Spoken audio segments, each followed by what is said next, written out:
Thanks everybody for joining today, and thanks to the New York Charter Schools Association for having me. I'm going to be sharing the implications of the COVID-19 relief funding and just get right to it.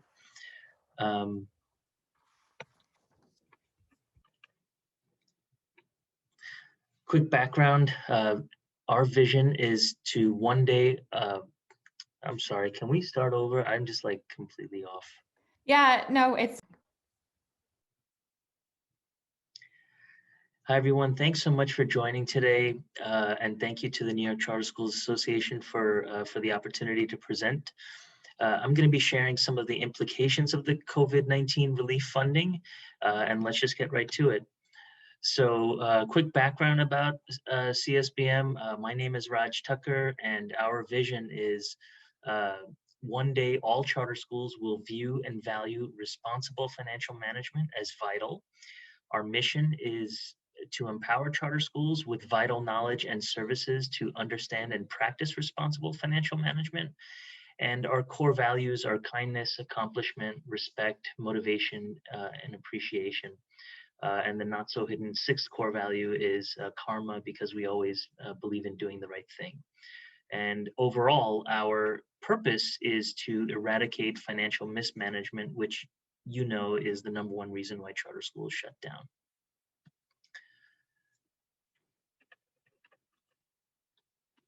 So what we're going to be discussing today, at a high level, we're going to be discussing information about the upcoming grants. Then we're going to share some current fiscal practices with budgeting, reporting, and forecasting, as well as grant management. And then touch upon changes you may implement or at least consider.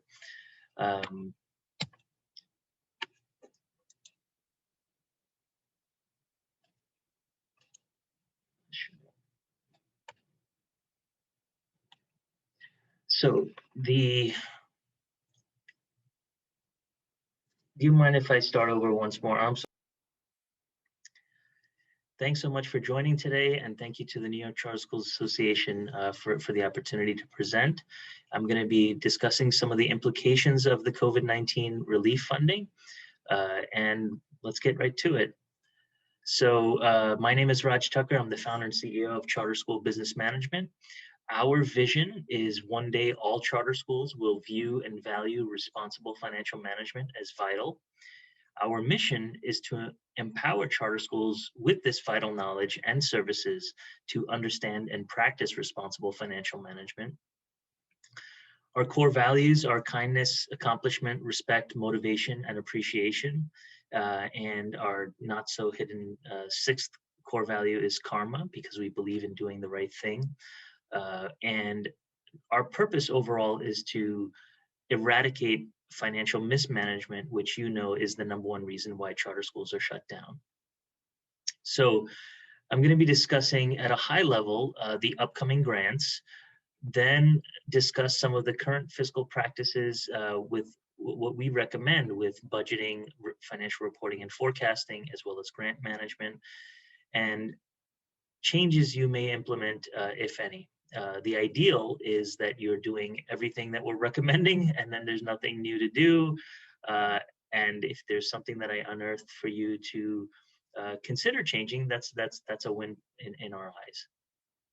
So the Coronavirus Response and Relief Supplemental Appropriations Act, for New York State specifically, $4 billion was allocated for ESSER 2.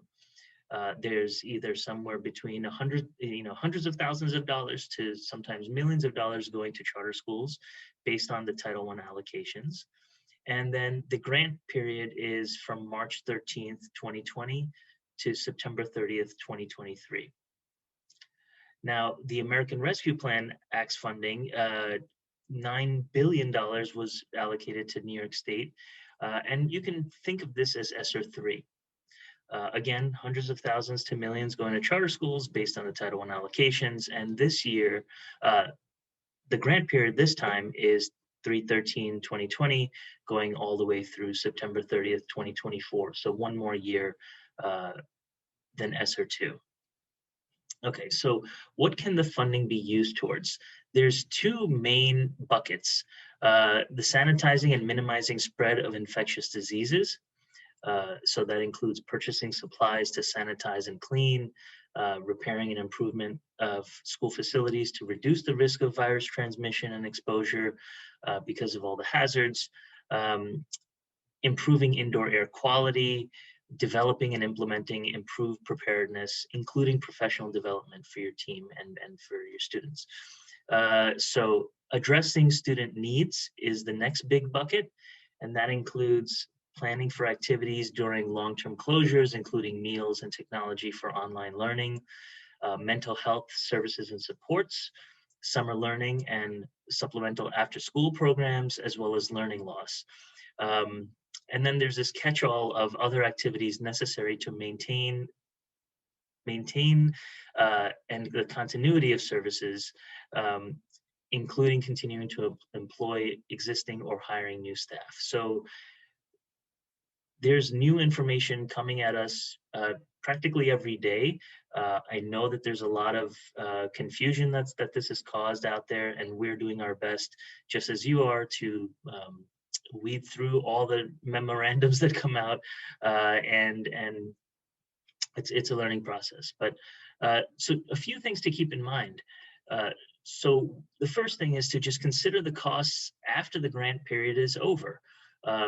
You may be taking on quite a lot of costs, and then what?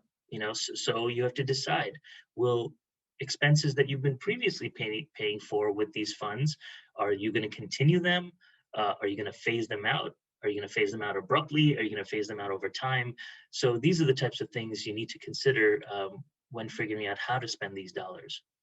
And then another thing you can do is, knowing that staff attrition happens, could some of the staff members that are paid for by these funds, could they stay and help you backfill in advance as another alternative, so that you're not under the gun to hire more staff at the last minute? Uh, a second thing to keep in mind is grant periods can go back to March 13th, 2020. So, that was over a year ago. Um, so it can be helpful because there were a lot of unexpected costs that were in place. So if your school chooses to utilize expenses from March 13th, 2020 through June 30th of 2020, will this require auditors to restate fiscal year 1920 audited financial statements? If yes, what are the costs to do so? Will your authorizer require any reports to be updated? So think about this and consciously choose whether you need to go back, whether you want to go back, or just say, you know what, we're going to start July 1st, 2020, so it's just in the new fiscal year, and make it less complicated, unless you're going to risk leaving any money on the table. So a third thing to consider is a single audit, formerly known as the A133 audit, may be triggered. So if you don't know what a single audit is, if your school receives and spends more than $750,000 of federal funding, a more complex audit will be required. It is more expensive for your auditor to complete, so they'll charge additional fees to do so, as well as your finance team, whether in-house or outsourced, to prepare for this type of audit, because it's slightly more intense. And then a fourth consideration is that cash flow is paramount. So don't create new cash flow challenges for yourself, because although your school is guaranteed these added funds, please be sure to plan for how long it will take for you to get reimbursed. You get allocated 20% upfront, then you have to spend, and then as soon as you spend more than that 20%, then you can start requesting reimbursement. So if you don't request reimbursement, you could create cash flow challenges for yourself unnecessarily. Okay, overall, what I'm trying to get to is we just don't want your schools to leave any money on the table. This is a considerable amount of funding that's coming from the federal level that's flowing through New York State. It would be a travesty to have this money and then not spend it because you were not careful with tracking it and not spending according to the purposes and between the timelines that you said that you would. So this is a danger. This can happen with management teams, and you as board governance should be on top of this. So a lot of what I'm going to be sharing now are recommended financial practices. Again, many of these are things that your management team, including your finance team, whether in-house or outsourced, should be implementing. So while this is not the responsibility of board members, you have to hold your management team accountable. So look for these types of practices. So the first practice with budgeting is to translate your vision, estimate, and iterate until you have a reality-based budget that properly represents your vision, including which funding pays for various expenses and assets. So if you clearly lay out that, okay, these expenses will be paid by these buckets of dollars, these other expenses will be paid for by these, then you can make sure that you're not going to double dip, and it's just having that plan for which dollars are paying for which expenses. You can also see if in your budget, as many actual figures as possible are present. So if you have a staff member who's getting paid $60,000 this year, and then you're going to give them a 1, 2, or 3% increase, then use those actual figures. Instead of saying, on average, our staff is paid X amount per year, use the actual figures, and then for anything else, it goes into the next recommendation, is that there's a sound assumption next to each line item when actuals are just not possible. Another budgeting recommended practice is for your authorizer to not give your authorizer any reason to question your surpluses that you've accumulated over the years when looking at your student achievement outcomes. So if your outcomes are not where they need to be for renewal, and you have significant surpluses, to the tune of millions of dollars, your authorizer may come to you and say, well, you're sitting on all this cash. Why didn't you spend more? Why didn't you lower class size? Why didn't you do X, Y, or Z? Because you're not getting the results that you're supposed to. So just reflect on that as you look at the accumulated dollar amounts that are on your balance sheet, as well as your unrestricted net assets. Final thing here is to make time annually to reflect upon and improve your budgeting practices. Okay. So 5 recommended financial reporting and forecasting practices. So decide upon frequency of reporting and forecasting, whether you want to do this monthly, whether you want to do this bi-monthly, quarterly, whatever that right frequency is. We're fans of doing it monthly, so that there's nothing that just creeps up on you. If you have a lot of cash and you don't necessarily need to, then you could go to bi-monthly or quarterly. Then agree upon the contents of the reporting and forecasting package. So silly enough, Goldilocks comes to mind. Is your reporting package overkill, where it takes your finance team dozens and dozens of hours to put it together, and you as board members just look at it for 30 seconds and toss it aside? Is it budget versus actuals only without any kind of forecasting? So you're getting all your yesterday type figures without knowing where you are today and tomorrow? Or is it just right? Do you have the right amount of information that provides board members and management teams with the right level of information for your school? So keep that in mind. And then, just like your budgeting, ensure that your forecasting is based on reality as well as sound assumptions. So, for example, if your school is under-enrolled by 20 students, you can forecast how much less in funding you'll be getting as a result of being under-enrolled. That's based on reality. That's your assumptions. Now, if you enroll throughout the school year, and you're going to backfill 10 more slots, then you can say, okay, let's forecast as if we're going to be down 10 students, but reflect that reality. And then also discuss whether the reports and forecasts should change your plan in any way. Can you do any more for students and staff? Do you need to cut expenses? Do you need to implement more technology initiatives? What does that look like? So how should you adapt accordingly based on what the numbers are telling you? And then again, make time for reflecting upon and improving your reporting and forecasting practices. Okay, 5 recommended grant management practices. So you need to really make sure that your management team understands the restrictions of each grant. What can you spend towards? What can't you spend towards? Whether it displaces any of your existing budget and then creates new expenses, or a combination of the two. Each time reporting and forecasting occurs, have the finance team share where you stand with each restricted funding source.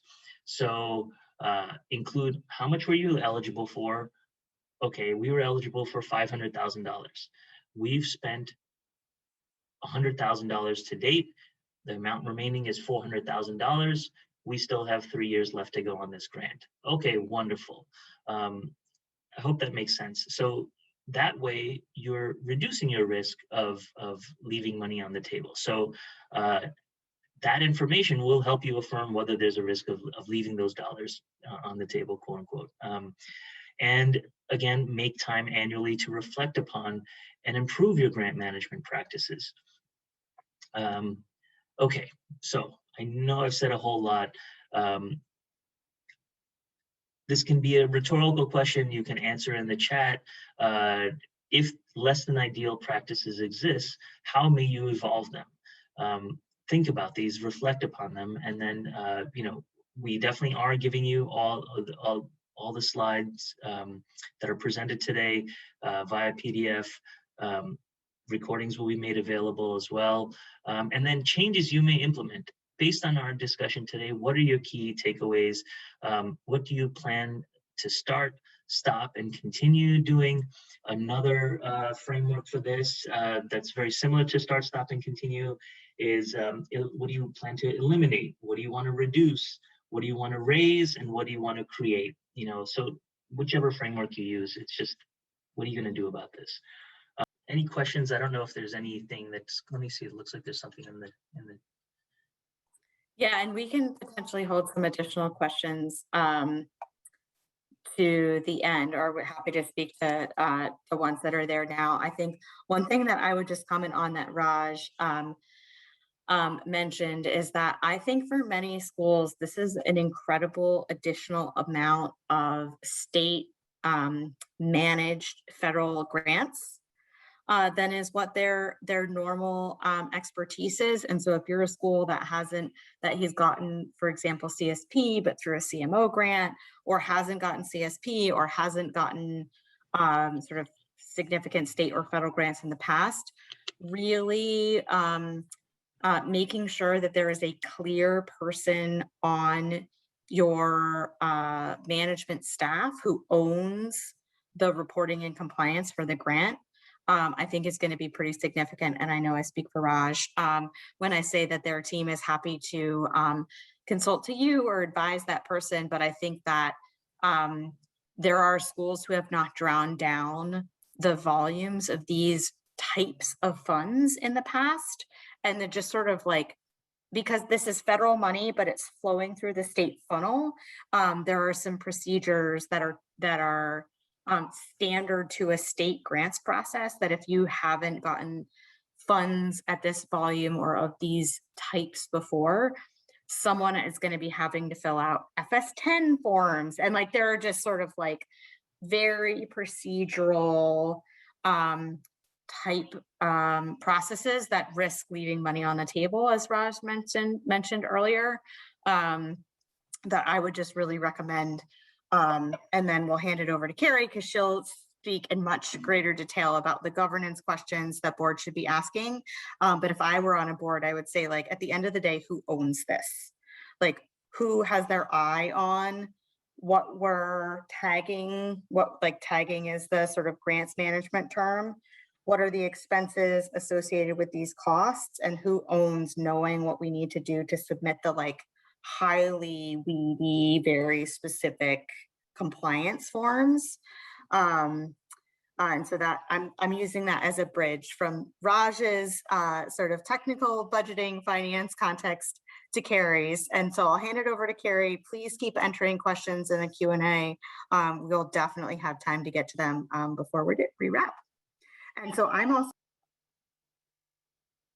You're on mute share now, my screen. Yeah, I'm going to share my screen for Carrie's content. So give. Great. Thank you so much, Anna. Thank you, Raj. I am Carrie Irvin, the CEO and co-founder of Education Board Partners, which I'll tell you what that is in a minute. I just want to state the fact that, first of all, I'm not based in New York, although I was born in Queens, so I consider myself a native once and always. But and second of all, it's always hard to give specific governance advice to such a broad audience. So I just wanted to name that I'm going to be giving my best shot at general governance advice about budgeting and financial oversight in the ESSER era, but I'm going to keep my comments as short as possible so that we can get to your New York specific questions. And I, of course, will defer to my colleagues Anna and Raj on this call for the more technical New York State questions. I'm really happy to have my colleague Debbie Lister on this call too, and we're here to answer all of your governance questions. Next slide, please, Anna. Thank you. I'm going to just tell you a little bit about Education Board Partners. We're the only national nonprofit specifically and solely focused on nonprofit governance in the public education sector, primarily charter school governance, but other education nonprofits as well. That's our mighty Zoom team. Looking forward to actually seeing one another in person sometime soon, knock on wood. Next slide, please. These are our values, which I'm not going to actually walk through, but the reason I like to include our values in a presentation is to remind you that board work is values-based work. You should all be able to say what the values of the school that you govern are and feel pretty connected to them. And if neither one of those things is true, that's a pretty good indication that your board might have a little bit of values work to do, but none of this work, including financial oversight, is values neutral. Next slide, please. We do several things. We recruit and train people with relevant skills and experience that charter school boards need, and we match them to boards, including very possibly some of you on this call. Number two is we provide a lot of different kinds of coaching, support, resources, connecting, and consulting of various kinds to help boards understand what you're supposed to do and how to do it well. Next to leading a school and teaching in it, I think being on the board of a public school is right up there with some of the hardest work there is in this country right now. It's where a lot of the challenges that are facing us all as citizens of this country, worried about justice, worried about health, worried about safety, worried about climate change, and worried about the future. A lot of those issues really come home to rest and to roost in governing boards of public schools. And so the responsibility and the opportunity that's in your hands is really immense. We also work with our organizations like Anna's and Raj's and authorizers and funders to help make sure that our whole sector is really aligned, that boards matter so much, and the work that you're doing is key to the leadership, to the future, to the accountability and the success of our charter school sector. Next slide, please. Thanks so much, Anne. I'm going to just run through a few slides as context for the presentation I'm going to give. Many boards, nonprofit boards in general, and charter school boards also, if you ask what they're best at, they'll say financial oversight. A lot of nonprofit boards make sure they always have finance people on the board with finance experience. It's a well-known responsibility of boards. I just want to ground my presentation about governance with regard to financial oversight by reminding you all that conducting financial oversight is no less connected to the mission of your school, to equity, to inequity, and justice than any other aspect of governance or leadership. I don't know if any of you have seen this slide before. I can't see your faces or your hands to raise. You're welcome to put comments in the chat if you want. A lot of people for the last few years, I mean, really few decades, some people and more people in the last year or so have been talking about the difference between equality and equity in many regards. When we think about education, this has to do with what kinds of resources we're providing. This has to do with how we accommodate and how we approach various people differently. You can see right here the difference between equality and equity. Next slide, please. Thanks, Anna. Here's another frame. Same picture, equality, equity, reminding us that even thinking that we're meeting people's needs may not actually be meeting the actual needs that keep people from participating or accessing, or in this case, viewing the game. So equality versus equity. Next slide, please.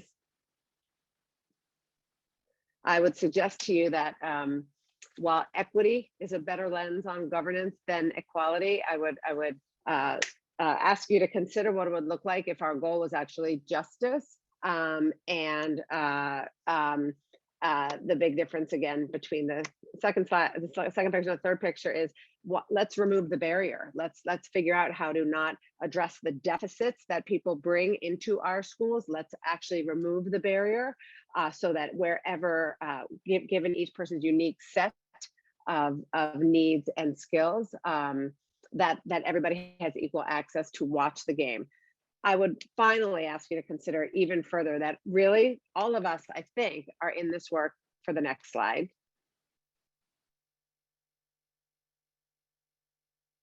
So that everybody actually has a chance to play, to feel joy, to succeed, to have what they need to succeed.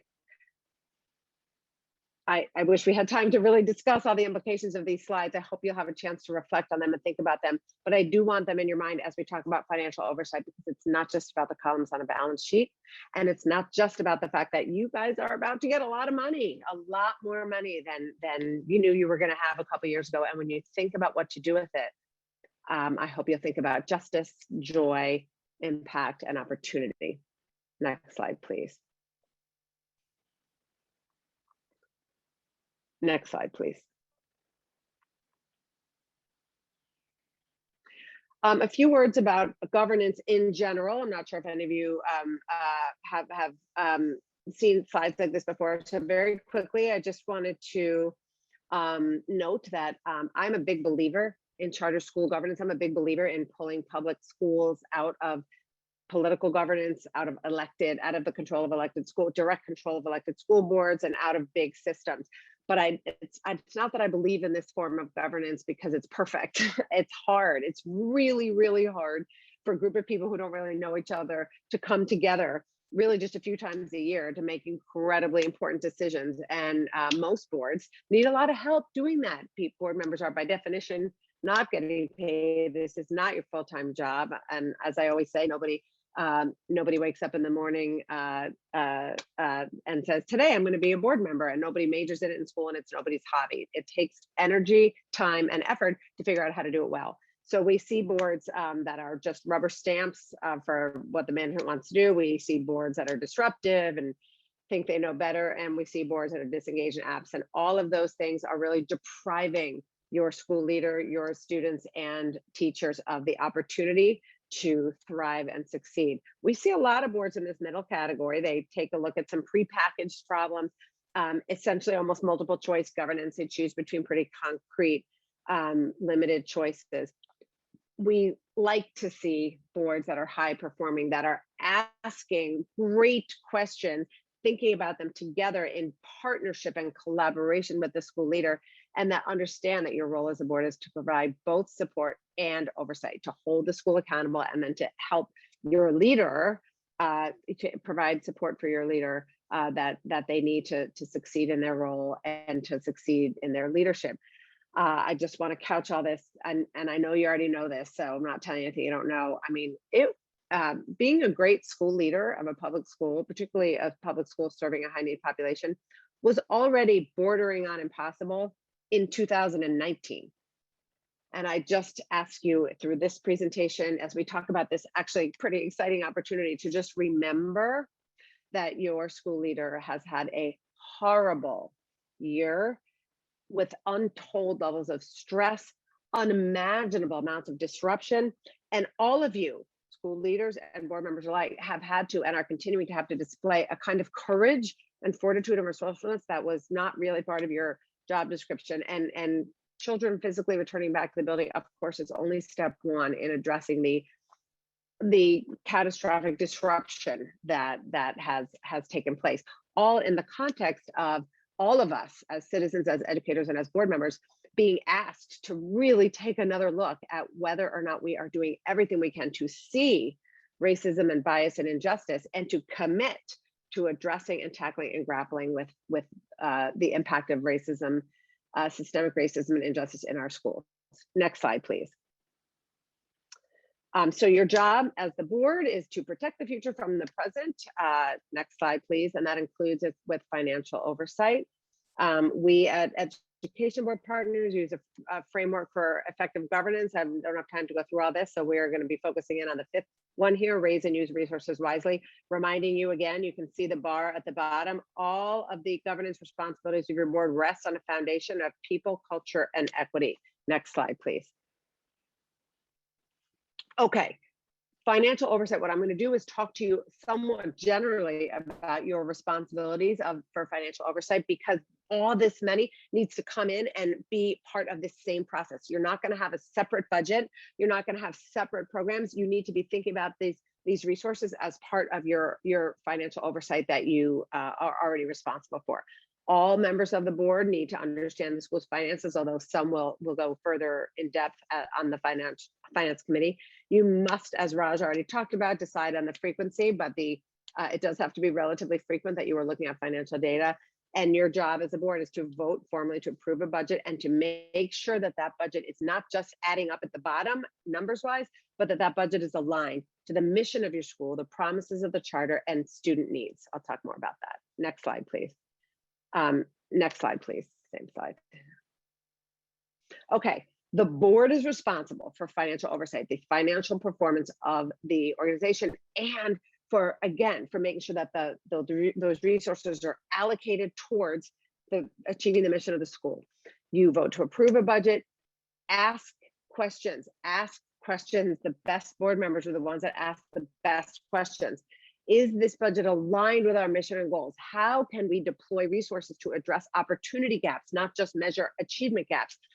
How do we know if we are on track with the way that we are allocating our resources towards our mission and goals? It is also the board's responsibility to not only make sure that your school has strong fiscal policies and controls, but to be looking at data to make sure that you know that those policies and controls are in place and that they are being followed. There are a lot of great policies on the books, and then a lot of problems happen that wouldn't have happened if those policies had been followed. That is your job to make sure that that is happening.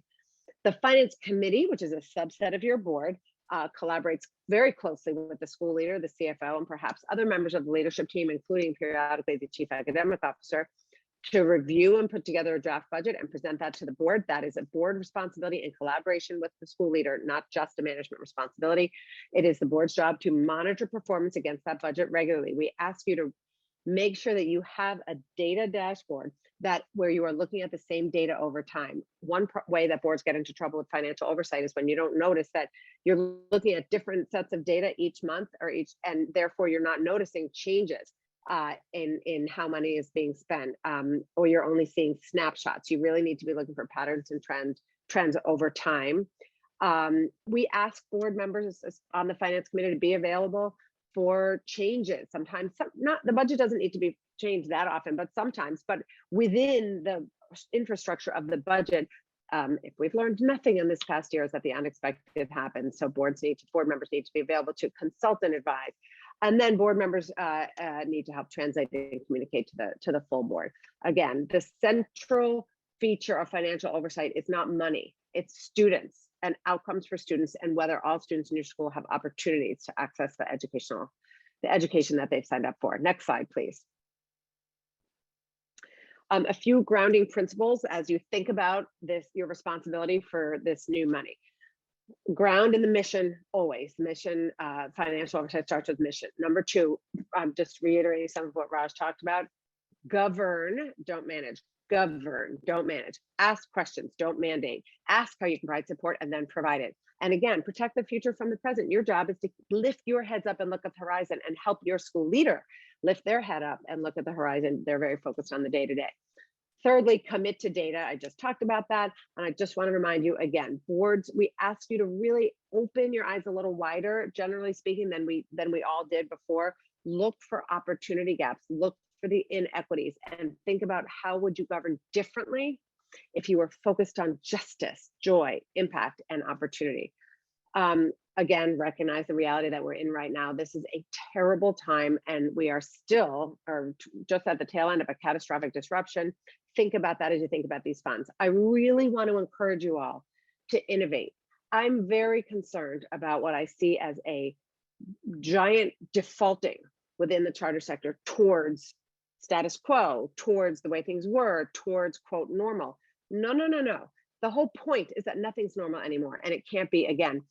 If nothing else, we should at least find the ways to see in this time of disruption the opportunities to innovate. Stop doing the things that weren't working that well before. Stop doing the things that were only working well for some students and not others. And use this as an opportunity to be innovative. This is a lot of money. You can do really special things with it. Commit to doing that. And finally, again, commit to using a very strong equity lens, an anti-racist lens, a justice lens, now more than ever. Next slide, please. Last words of advice, I would say, listen to your stakeholders. They need you to listen more than they need you to know what to do. None of us know what to do. Listen and ground your work in what the stakeholders of your school community are telling you, and ask over and over, starting with your school leader. Be courageous. You do still need to maintain high expectations and ambitious goals.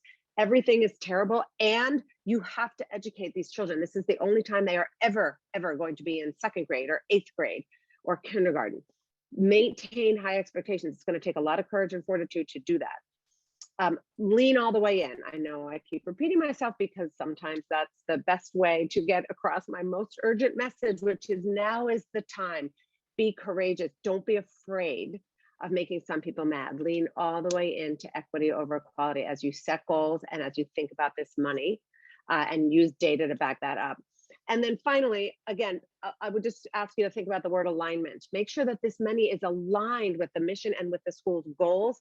Ensure that your full board is all in alignment around what you're going to do with this, and that you're actively valuing all perspectives, and look ahead on a 3-year and 5-year strategy. Sorry about the typo I just noticed. But be, as you think about, as Raj said, this money won't be there forever, but it's enough money that in the near term, when it is here, you can change some things in ways that will feed into a 3-year and a 5-year strategy. Last slide. If you are so inclined, any questions, this is, I guess, transitioning us to Q&A, but if there are things that you still need some more information about that we can talk about right now, and or I'll put my email address in the chat. I'm happy always to be a resource on governance issues. Back to you, Anna. Thanks so much, Carrie. I totally couldn't agree more. And I'll just give a quick example of some conversations that we've had with school leaders that I think bridges some of the sort of vision and equity mindset that Carrie is bringing with some of the sort of like nuts and bolts factors that Raj was sharing.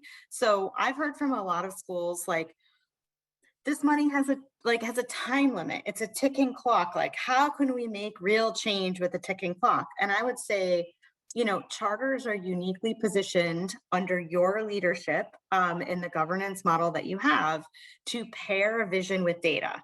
And so if I were a school leader right now, and or I were a board member right now, and my school leader was saying, like, the thing that would really make the difference is an extra teacher in every classroom, or 5 extra tutors, but like, I couldn't possibly hire them because when this money runs out, we won't be able to continue to pay them.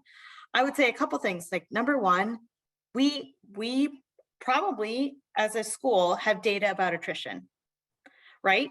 And so we actually could probably potentially think about some of this hiring and this additional staffing as a built-in pipeline. And if we structure it correctly and are visionary enough, it all fits under this funding and could potentially not result in some significant sort of perceived layoffs a few years from now.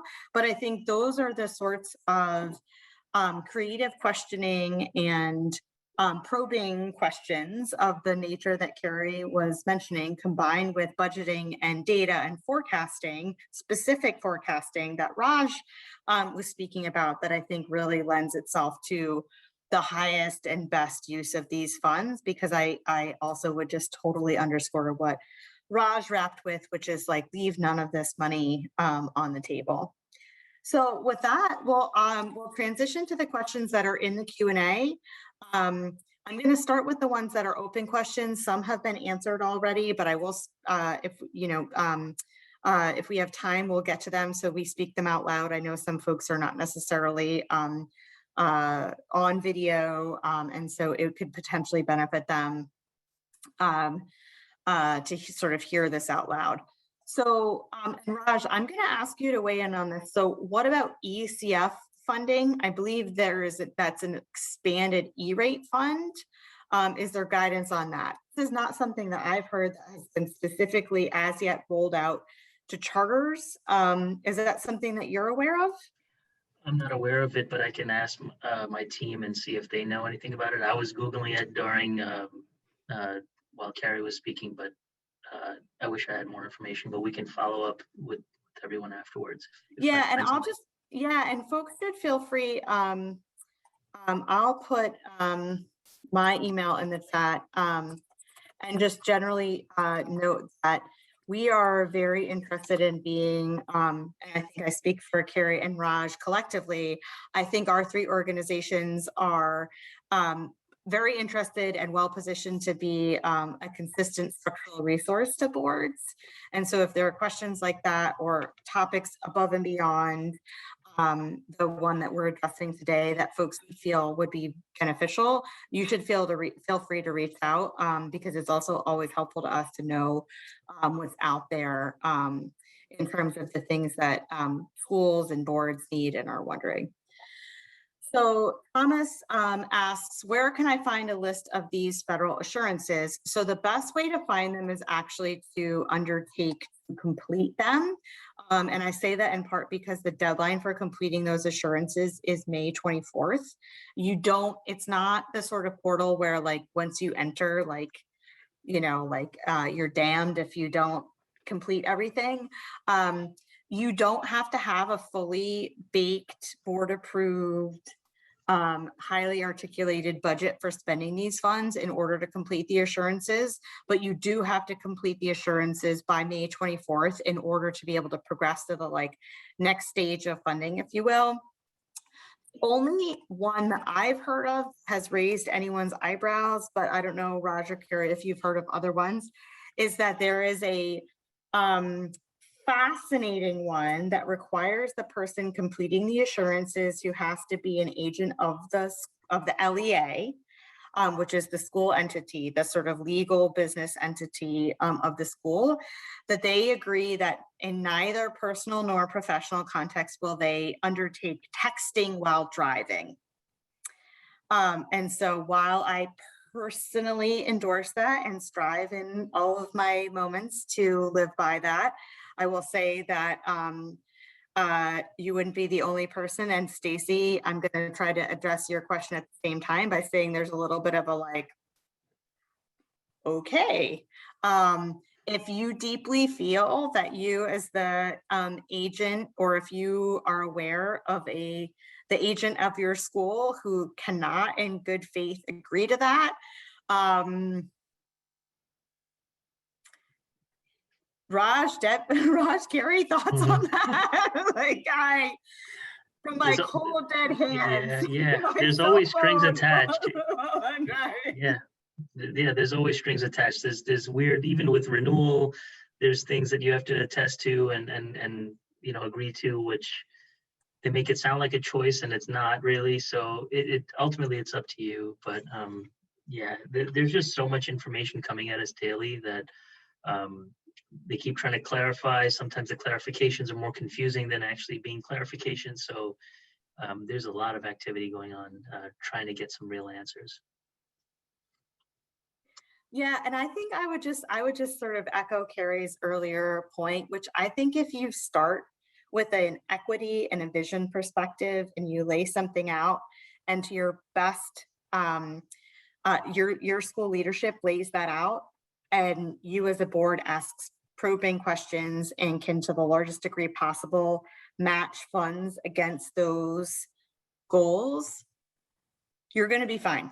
Because this is a lot of money out there nationally with a lot of LEAs who are doing a lot of compliance. And I think that there's going to be a lot more of the biggest issue is going to be one of egregiousness as opposed to true commitment to the goals of these funds, right? If you have true commitments to the goals of these funds and you can demonstrate the right attitude and the right inputs, you will have more grace on the wrong outputs, if you will, like the wrong, like sort of technical compliance. But I would say again, what I said earlier, if I were on a board right now, I would be asking someone at the school, who owns this? Who has the spreadsheet that has the lines? And we have a template, happy to share it, email me if you'd like it, that has the dollar amounts that we were allocated for these funds, the expenses that we're allocating to these funds, and should we as a board or as a finance committee be getting some sort of an update on them on some regular basis? Yeah, and I just wanted to say one thing, just to give you a sense, when you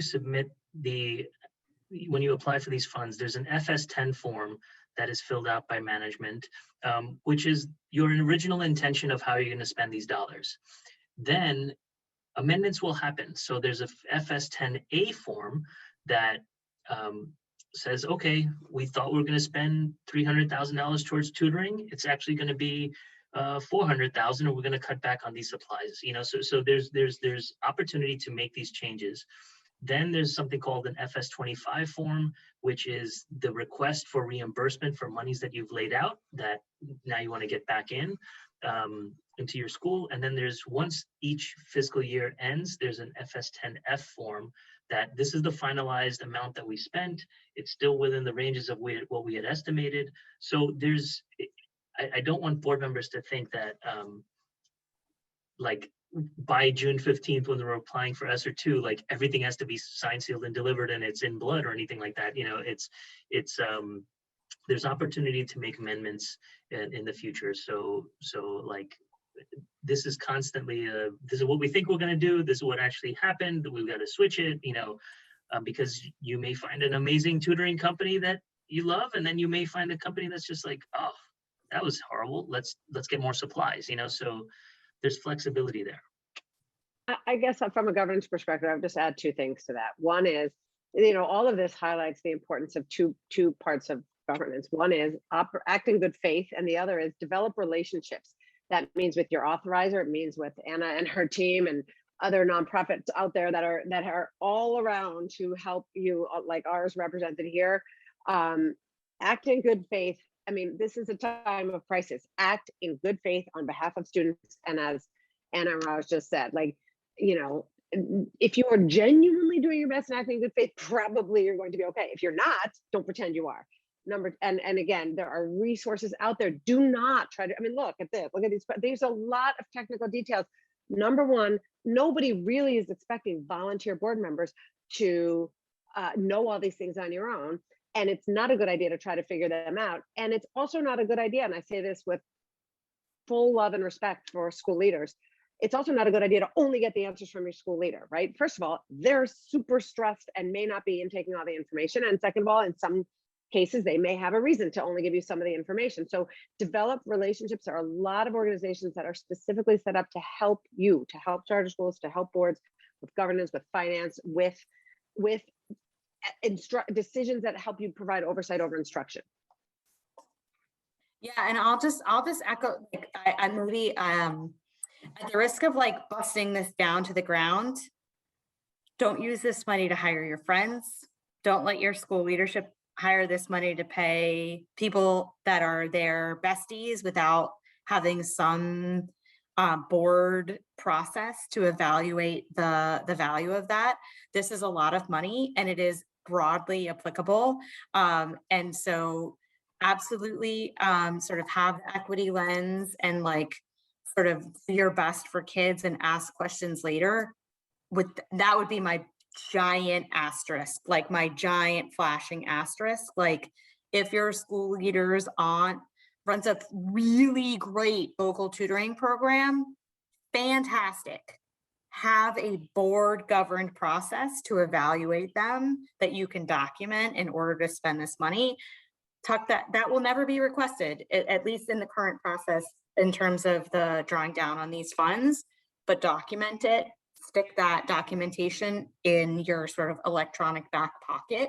But that is the type of thing that I would say above and beyond sort of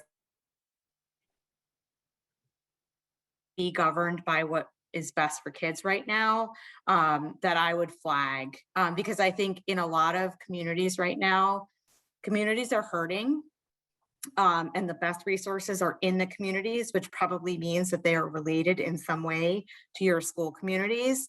And that doesn't mean don't tap into them. It just means, and like Carrie and Raj, I would love for you guys to speak to this specifically, if there is some sort of a key set of steps that you would recommend. Like if someone comes to you and says like, my church does a great social caregiving program for parents. Like, could we use some of this money to do that? My take is that the answer is not no. But I think what is the structure to sort of speak to some of those community assets and to make sure that it's appropriately managed?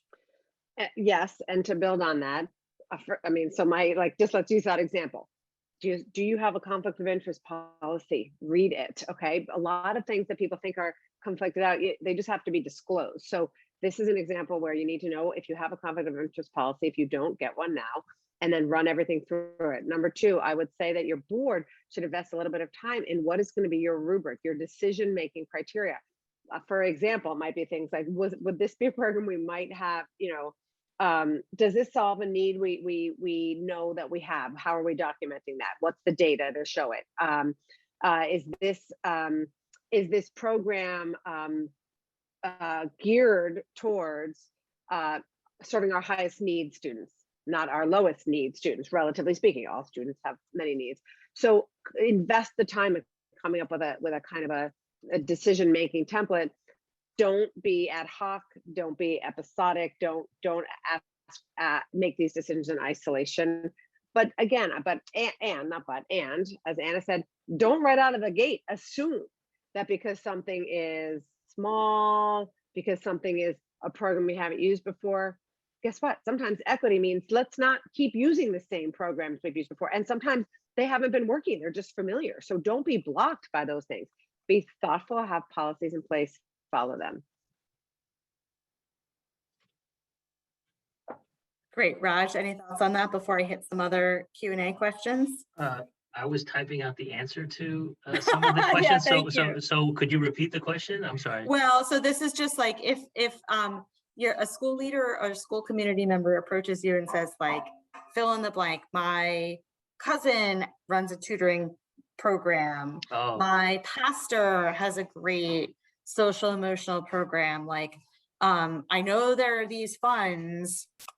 Like, can we partner? Can we use some of these funds for those things? And so, Carrie spoke to the governance perspective, but from a sort of reporting finance perspective, what would be some of the questions that you might ask? I think both Carrie and I are saying like, where in the past, I think there might be instincts to say no right out of the gate. Like that isn't necessarily the best instinct right now, but how would you recommend to a board member that they have a tight response to that doesn't shut people down, but doesn't open up a school to impropriety? Right. So a lot of this will be spelled out in your financial policies and procedures manual, where if it's over a certain dollar amount, you have to have multiple bids. You have to have, X number of bids, 3 bids for any, proposals that are over $25,000, whatever your amount is. So I would say, look at your financial policies and procedures manual as a first step. If and when you're not sure, I always like to get the blessing of the auditor, because if the auditor signs off on it, then it's just like, okay, if they audit it later, then they're not going to question it. So there's varying opinions. Maybe that program is phenomenal, or maybe there's some arrangement behind the scenes that nobody knows about, and you don't want to risk the school. So it really comes down to what's your process for vetting those multiple bids. And do you document all of it and make sure that, if you follow your procedure and the procedure has been approved by your auditors in the past, then you should be okay. But it's just, you don't want to give any special preferential treatment to anybody because you know them. Of course not. It's a lot of this stuff. As I say it, it'll sound like common sense to you because it is. And if it's not so common sense, no judgment either. But if it seems in this day and age, there's just trust is in such a compromised place that you want to make sure all T's are crossed and I's are dotted, and that no one's going to look at you after the fact from your funders, your auditors, your authorizer, and be like, what the heck were you thinking? Why'd you do that? Totally. And so I'm just going to say, we'll answer a couple more questions, but knowing that we're close to time, and Carrie and Raj, you should tell me if I'm giving the wrong takeaways here. But I would say, wearing my Raj hat, I would say, like, if you do nothing else coming out of this webinar, you talk to your auditor about the implication for these funds, period, because you may have a single audit, asking these sorts of questions that Raj just noted and sort of getting their explicit or implicit blessing.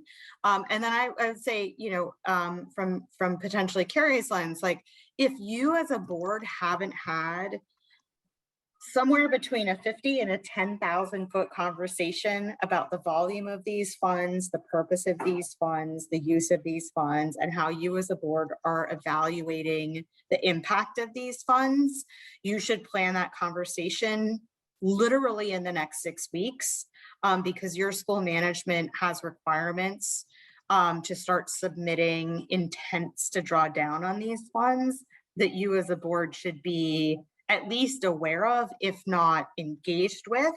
And that visioning equity conversation, like as a level set because this is going to drive reporting, decision-making, compliance, spending, all of these things, at least for the next 3 years. Raj, Carrie, did I misspeak? Would you add anything else? Take nothing else away, but this. I agree with what you said, and I guess I would just underline it, which is have the conversation. You need to, like, we can't tell you how you're going to know what the outcome of this money was. You have to decide, but decide.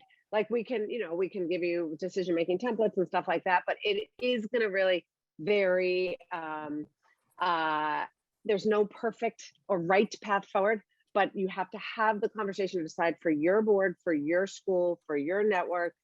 Seek advice, seek guidance, have the conversation to decide, because it's not just how you spend it, it's what's going to happen because you spent it.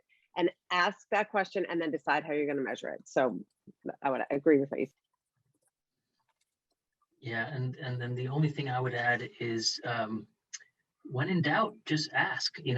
There's so many resources. I think back to when I started in the charter sector in 2003.